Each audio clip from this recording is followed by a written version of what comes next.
Buenas, estimados, sí, como le comenté anteriormente, hice un par de cambios, sí, para esta clase, así que corresponde a vasos de cabeza y cuello.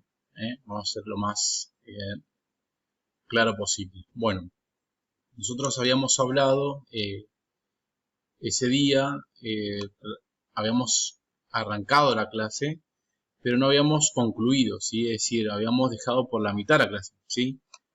No recuerdo bien cuáles eran los motivos, pero me acuerdo sí que lo habíamos dejado por la mitad. Bueno, claro, o sea, habíamos dado primero una clase y quedamos en la otra. Bueno, sé que agregué un poquito para charlar de dónde arranca todo, ¿sí? Los troncos arteriales, sí, más importantes, o mejor dicho, que ahí lo habíamos hablado cuando explicábamos el recorrido de la circulación tanto mayor y menor, tienen que ver con el tronco pulmonar y la aorta. Ustedes saben que la aorta se inicia a nivel del ventrículo izquierdo, ¿sí? Del corazón. Lo que va a hacer es ascender, luego descender, ¿sí? Y finalizar más o menos aproximadamente en la cuarta vértebra lumbar. Nosotros vamos a observar acá el recorrido, ¿sí? De la arteria aorta. Muy bien. Esto que está acá es la arteria aorta, lo que ustedes ven por detrás es la tráquea y lo que ustedes ven por detrás es el esófago, ¿sí? Esófago. Fíjense que viene el esófago, pasa este conjunto muscular, que es el diafragma, y se continúa con el estómago, ¿sí? Esto nosotros vemos acá, es la vena cava inferior, muy importante, ya que formaba parte del tronco voluminoso que iba a drenar la sangre para finalizar a nivel del atrio derecho. Muy bien, ¿cuáles son los segmentos que presenta la aorta? Que nosotros lo habíamos hablado también, o lo habíamos dicho, ¿sí? Tiene una porción ascendente, que es esta que se encuentra acá, ¿sí? Dentro de la porción ascendente o como continuidad a la porción ascendente tenemos el arco de la aorta, ¿sí? O callado aórtico, que es esto que se encuentra acá, ¿sí? Y tiene una porción descendente con dos segmentos, una torácica y otra abdominal. O sea, acá tenemos la porción ascendente, el arco de la aorta, la porción descendente torácica, ¿sí? Y una vez que pasó la musculatura abdominal, tenemos la porción abdominal, ¿sí? Que indica parte del recorrido de la aorta. Como dije anteriormente, tenemos aorta, tenemos tráquea y tenemos esófago, ¿sí? Estas que se encuentran acá son las famosas venas ácigos, ¿sí? Después recordaremos cuál era la función de las venas ácigos. Muy bien, entonces habíamos quedado o habíamos iniciado con esto. Las arterias carótidas comunes, ¿sí? Van a tener un origen diferente si es del lado derecho o si es del lado izquierdo. A nivel del lado derecho, ¿sí? Se van a iniciar a nivel del tronco brachiocefálico y a nivel del lado izquierdo van a estar en el arco de la aorta. Ahí va a tener su inicio lo que va a ser la carótida común izquierda. Y esto que se encuentra acá es el tronco brachiocefálico que va a dar origen a la carótida común izquierda y a la arteria subclavia. Entonces acá es la masa pulmonar, las costillas, los músculos intercostales, los músculos escalenos, el plexo braquial, ¿sí? Eh, como elementos anatómicos que representan las imágenes, ¿sí? Vena cava superior, etcétera. Muy bien. Entonces, las carótidas comunes, perdón, ¿sí? Se van a subdividir posteriormente en carótida interna y en carótida externa. Esa división, ¿sí? Se da aproximadamente, ¿sí? Superior al cartílago tiroides, ¿sí? Como referencia, la cuarta vértebra cervical. A esa altura se subdividen las carótidas comunes en carótida externa y carótida interna. Lo que estamos observando, sobre todo la imagen inferior, es el porcentaje de la altura en el cual se subdivide las carótidas. Muy bien. Habíamos tocado también dos temas, ¿sí? El seno carotidio y el glomus carotidio. Estas arterias carótidas son las que nosotros nos palpamos cuando tomamos el pulso, ¿sí? Nosotros ponemos la mano, ¿sí? En la región del cuello, en la parte lateral, y podemos sentir el pulso a nivel carótido. Esto que se encuentra acá es la carótida común, tenemos la carótida interna y la carótida externa. El seno carotidio es una dilatación arterial que se encuentra generalmente en la carótida interna en su bifurcación, es decir, cuando viene la carótida común se divide, o sea, se bifurca y en ese segmento encontramos una pequeña dilatación que tiene gran inervación por parte del glosofaringio y del nervio vago que eran parte de los pares craneales. ¿Cuál es su función? Baroreceptor, es decir, que es sensible a las variaciones de presión. ¿Qué nos garantiza esto? Que el cerebro tenga una adecuada presión de perfusión, ¿sí? Y eso regula, ¿sí?, la nutrición cerebral. De hecho, a muchos nos ha pasado que nos levantamos, pasamos de la posición de sedestación a la bipedestación, o cuando estamos acostados nos levantamos, ¿sí?, y no se regula adecuadamente esta presión y nos sentimos embotados, nos sentimos mareados, ¿sí? Entonces, lo que permite este seno carotidio es regular adecuadamente la presión a nivel de perfusión cerebral, ¿sí? Luego tenemos el glomus carotidio o corpúsculo retrocarotidio que presenta mayor inervación a través del glosofaringio, no tanto del vago sino del glosofaringio, y se ubica no tanto en la carótida interna sino posteriormente en este proceso de bifurcación o división de la carótida común.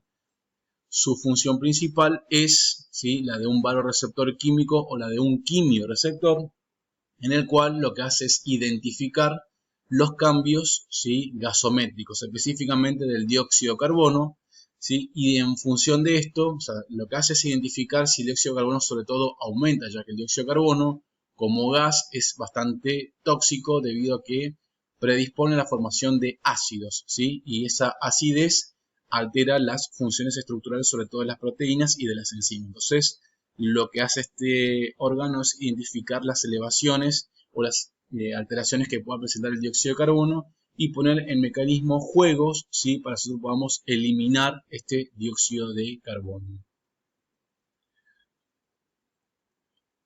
Siguiendo con esta dinámica, nosotros tenemos que entender de que a nivel de la región del cuello existe lo que se denomina el eje vasculonervioso, o paquete vasculonervioso. Lo que estamos observando en la figura que usted tiene a su mano derecha es la faringe, ¿sí? Nosotros miramos un corte frontal, ¿sí?, o coronal, y llevamos hacia adelante y miramos desde atrás, ¿sí? Estamos mirando desde atrás. ¿Qué podemos observar, ¿sí?, en la región del cuello? Bueno, en la faringe propiamente dicha. Después vamos a ver de qué se trata la faringe, vamos a tener una clase de faringe. Vemos inferiormente que tenemos la glándula tiroides y estos pequeños puntitos que son las glándulas paratiroides. Pero lo que a nosotros nos interesa es lo que se encuentra lateralmente. ¿Qué se encuentra lateralmente? El paquete o eje vasculonervioso. Tenemos arteria carótida común, nervio vago, ¿sí?, y vena yugular interna. Entonces, ¿cómo está formado el eje vasculonervioso? Por la arteria carótida común, el nervio vago, ¿sí?, y la vena yugular interna. Todo ese sistema vasculonervioso pasa por la región lateral del cuello, ¿sí? Eso va a estar tapado por el músculo esternocleidomastoideo. ¿Se acuerdan que habíamos hablado de esternocleidomastoideo? ¿Sí? Bueno, el músculo esternocleidomastoideo, nosotros si lo sacamos, ¿sí?, lo seccionamos, podemos ver, como se encuentra en la segunda imagen, el eje vasculonervioso, en el cual podemos encontrar, fíjense, vena yugular interna, nervio vago, ¿sí?, y arteria carótida común. Como ustedes pueden observar en esta imagen, no tenemos ninguna parte donde pueda entrar aire. Vieron que es muy común que se diga que me entró aire en el cuello. No. No tenemos ni una cavidad para que entre aire, ¿sí? Entonces, cuando nosotros tenemos ese dolor en la región del cuello que no nos permite rotar ni inclinar, estamos hablando de que quizás este músculo o los músculos escalenos estén con una contractura muscular, ¿sí?, y que urge tratamiento kinésico, claramente. Bueno, la arteria carótida común, dijimos que se va a bifurcar en carótida externa y en una carótida interna. Con respecto a la carótida externa, decimos que se inicia la bifurcación, es decir, que se acuerdan que decíamos que en el borde superior del cartílago tiroides, ¿sí? O más o menos a la altura de la cuarta vértebra cervical, y que va a finalizar con dos ramas. Una que es la rama temporal, ya que se va a dirigir hacia la fosa temporal, y otra que es la rama maxilar. Estas dos ramas se van a encargar de vascularizar la región facial de la cara. Y a su vez en su camino va a dar ramas colaterales. Tenemos que repasar obviamente el concepto de ramas colaterales. ¿Qué eran las ramas colaterales? Las ramas que emergían del tronco principal. Y tenemos tiroidea superior, faringe superior, ramas para la occipital, para la región auricular, inclusive para la glándula parótida. Y tenemos arteria facial, ¿sí? Y sobre todo la arteria lingual, que es la que va a llevar la nutrición a la lengua. Muy bien. La carótida interna es un poquito más complejo, ¿sí? O sea, su descripción es un poco más compleja. ¿Por qué? Porque van a ser, obviamente, de la bifurcación de la carótida común, ¿sí?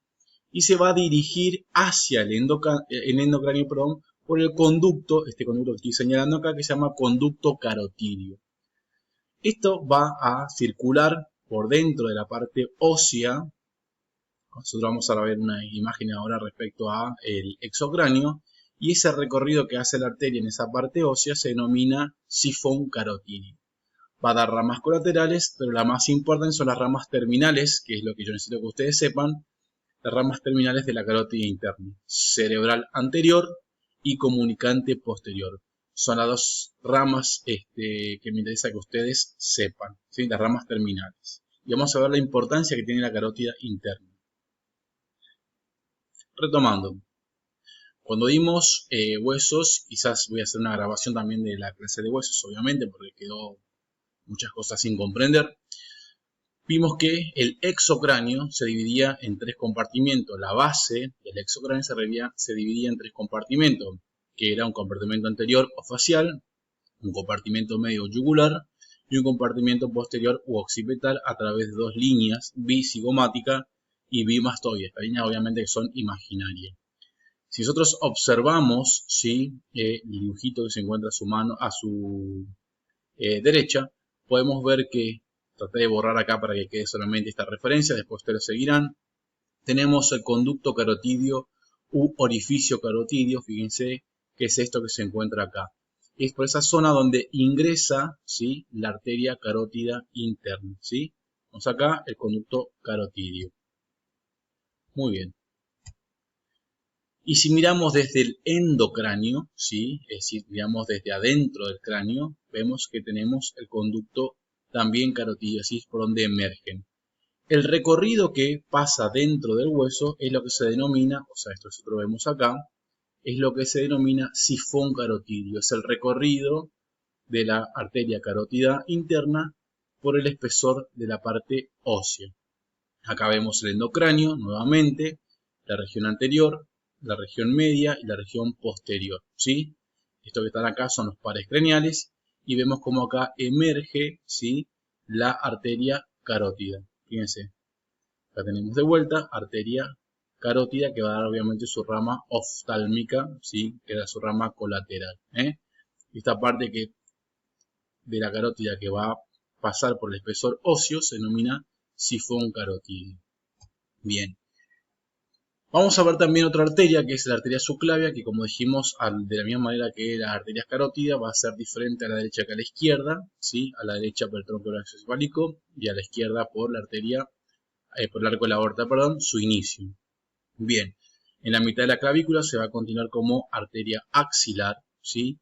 Y una de sus ramas más importantes es la arteria vertebral, ¿sí? Vamos a ver cuál es la importancia de dicha arteria, ¿sí? La arteria vertebral se inicia en la subclavia, son dos obviamente, van a ingresar a la columna vertebral por los agujeros transversos a partir de la secta cervical, algunos en la quinta vértebra cervical, y de esa manera va a ingresar al endocráneo por el agujero magno. Muy bien, el agujero magno, ¿sí? Ambas arterias vertebrales se van a unir y van a formar la confluencia de estas arterias vertebrales, acá dice vertebrales, y van a formar la arteria basilar. Esta arteria basilar va a dar sus ramas cerebrales posteriores. Entonces, la arteria subclavia, ¿sí? Va a dar origen a la arteria vertebral, esa arteria vertebral a la arteria basilar y esa arteria basilar, a las cerebrales posteriores.